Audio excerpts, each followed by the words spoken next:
अजिंक्य Maharashtra news, एका सामान्य माणसाची अनोखी सुरुवात. संपादक संतोषजी लांडे.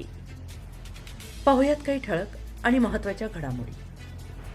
डॉक्टर बाबासाहेब आंबेडकरांच्या स्मारकासाठी शेषनाग गजभिये यांचे जिवंत समाधी आंदोलन. प्रतिनिधी अब्दुल कादीर. अमरावती शहरातील ऐतिहासिक डॉक्टर बाबासाहेब आंबेडकर चौकात डॉक्टर बाबासाहेब आंबेडकरांच्या स्मारकाचा प्रश्न अनेक वर्षांपासून प्रलंबित आहे आणि याकडे प्रशासनाचे लक्ष वेधण्यासाठी सामाजिक कार्यकर्ते शेषनाग गजभिये यांनी रविवारी जिवंत समाधी आंदोलन सुरू करून प्रशासनात मोठी खळबळ उडवून दिली. आंदोलनाची पार्श्वभूमी आणि मागणी. डॉक्टर बाबासाहेब आंबेडकर स्मारकासह विविध प्रलंबित मागण्यांसाठी गजभिये यांनी हे टोकाचे पाऊल उचललेलं आहे.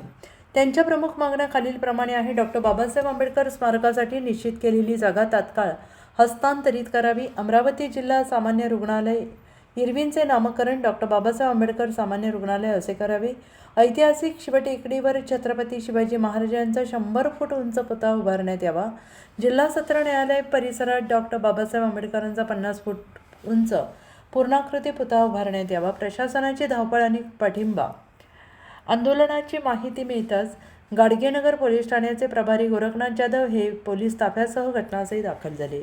त्यांनी आंदोलकांशी चर्चा करून आंदोलन मागे घेण्याची विनंती केली. दरम्यान माजी लेडी गव्हर्नर कमलाताई गवई यांनी आंदोलनस्थळी भेट देऊन या आंदोलनाला जाहीर पाठिंबा दर्शवला. तसेच प्रशासनाच्या वतीनं तहसीलदार टिया चव्हाण यांनी घटनास्थळी येऊन आंदोलकांना लेखी आश्वासन दिले आणि आश्वासनानंतर शेषनाग गजभिये यांनी सामान्य रुग्णालयात वैद्यकीय तपासणीसाठी दाखल करण्यात आले. मात्र मागण्या मान्य न झाल्यास 15 ऑगस्ट रोजी पुन्हा जिवंत समाधी घेण्याचा इशारा आंदोलकांनी दिला आहे.